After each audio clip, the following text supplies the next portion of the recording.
Draumálfurinn Dísa eftir Sædísi Sif Jónsdóttur. Þetta hún Dísa, hún draumálfur Henni þykir gaman að róla sér.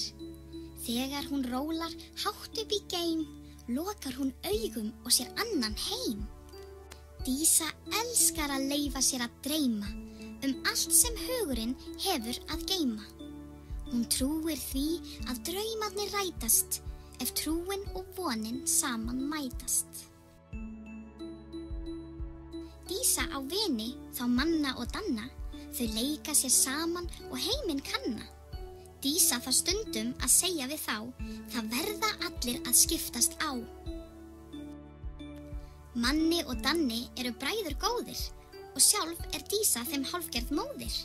Þau hjálpast að með margt og mikið og eru afar samrýmd fyrir vikið. Á fallegum stað við fallega laut vakna þau saman og borða graut. Þau búa saman í krúttlegum kofa og vært þau öll í honum sofa. Í bæinn þau ætluðu öll þrjú saman að hjálpa öðrum og hafa gaman. Leiðin var löng og tók svolítið á þegar stórt fjall þau virtust sjá. Danni sagði við manna bróður, ertu orðin alveg óður? Við getum ekki klifrað svona hátt, við búum ekki yfir töframátt.